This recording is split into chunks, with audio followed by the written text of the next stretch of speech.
దేవాలయాలకు వెళ్ళినప్పుడు ఎవరైనా దైవాన్ని దర్శించుకుని ఆ తర్వాత కొబ్బరికాయ కొడతారు. ఏ ఆలయంలోనైనా ఇలాగే ఉంటుంది. కొబ్బరికాయ కొట్టి దైవాన్ని మొక్కితే అనుకున్నవి నెరవేరుతాయని భక్తుల నమ్మకం. అయితే గుజరాత్లో ఉన్న ఆ ఆలయంలో కొబ్బరికాయను కొట్టాల్సిన పని లేదు.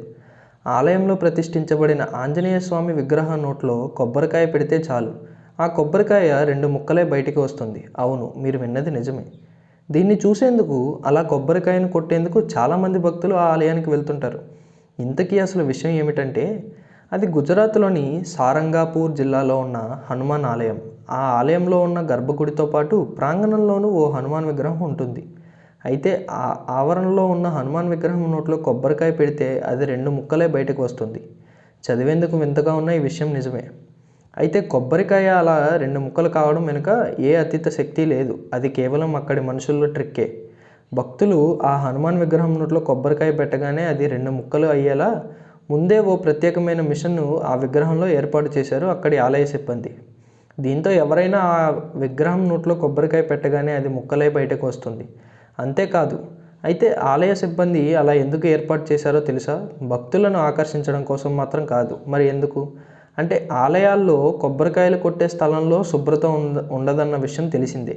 ఈ క్రమంలో ఆ ప్రదేశం అలా ఉండడం వల్ల ఆలయంలోనూ అదో రకంగా ఉంటుంది. దీనివల్ల భక్తులకు చాలా ఇబ్బంది కలుగుతుంది. దీన్ని దృష్టిలో ఉంచుకొని ఆలయంలో పరిశుభ్రతను పెంచడం కోసం ఆ ఆలయ సిబ్బంది అలా హనుమాన్ విగ్రహాన్ని ఏర్పాటు చేశారు.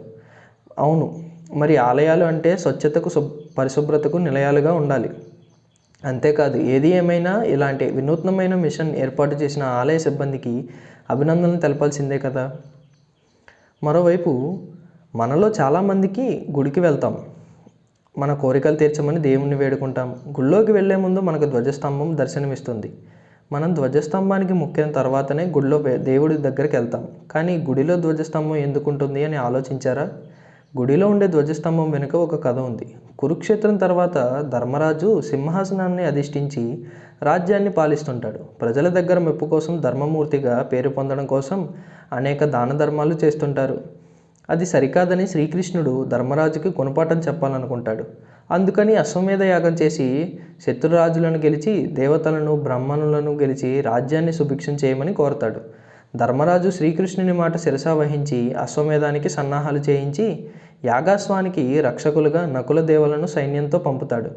ఆ యాగాశ్వం అన్ని రాజ్యాలు తిరిగి చివరకు మణిపుర రాజ్యం చేరుతుంది. ఆ రాజ్యానికి రాజు మయూరధ్వజుడు. ఆయన మహాపరాక్రమవంతుడు, గొప్ప దాతగా పేరుగాంచినవాడు.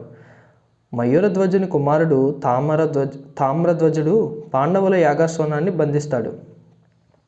తామ్రధ్వజుడితో యుద్ధం చేసిన నకుల సహదేవులు, భీమార్జునులు ఓడిపోతారు. తమ్ముళ్ళందరూ ఓడిపోయిన విషయం తెలుసుకున్న ధర్మరాజు స్వయంగా యుద్ధానికే బయలుదేరతాడు.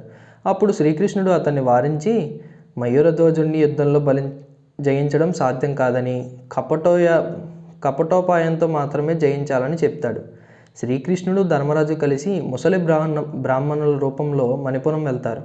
వారిని చూసిన మయూరధ్వజుడు వారికి దానం ఇవ్వదలిచి ఏమి కావాలో కోరుకోమని అడుగుతాడు. దానికి శ్రీకృష్ణుడు, రాజా, మీ దర్శనార్థమై మేము వస్తున్న దారిలో ఒక సింహం అడ్డు వచ్చి ఇతని కుమారుణ్ణి పట్టుకుంది.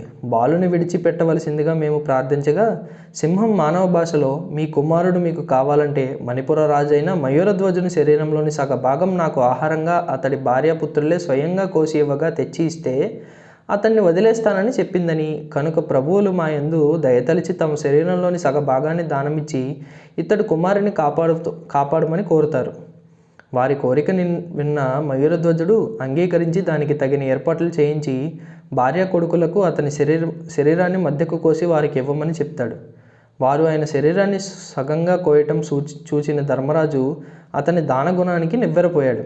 ఇంతలో మయూరధ్వజుని ఎడమ కన్ను నుంచి నీరు కారటం చూసిన ధర్మరాజు, తమరు కన్నీరు కారుస్తూ ఇచ్చిన దానం మాకు వద్దు అంటాడు. అందుకు మయూరధ్వజుడు, మహాత్మా, తమరు పొరపడుతున్నారు. బాధతో నా శరీరాన్ని మీకు ఇవ్వటం లేదు. నా కుడి భాగం మరో పరోపకారాన్ని ఉపయోగపడింది.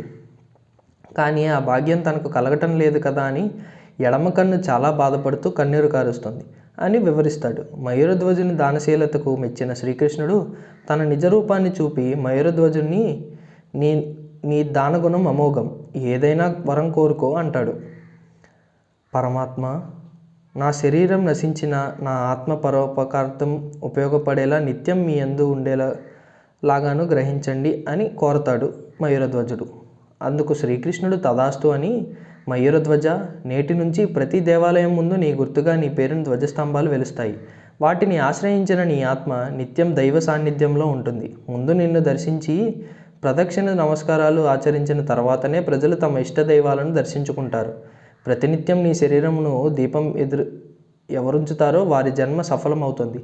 నీ నెత్తిన ఉంచిన దీపం రాత్రులందు బాటసారులకు దారి చూపే దీపం అవుతుంది అంటూ అనుగ్రహించాడు. అప్పటి నుంచి ఆలయాల ముందు ధ్వజస్తంభాలు తప్పనిసరిగా ప్రతిష్ఠించడం ఆచారమైంది. భక్తులు ముందుగా ధ్వజస్తంభానికి మొక్కి ఆ తర్వాత మూల విరాట్ దర్శనం చేసుకోవడం సాంప్రదాయంగా మారింది.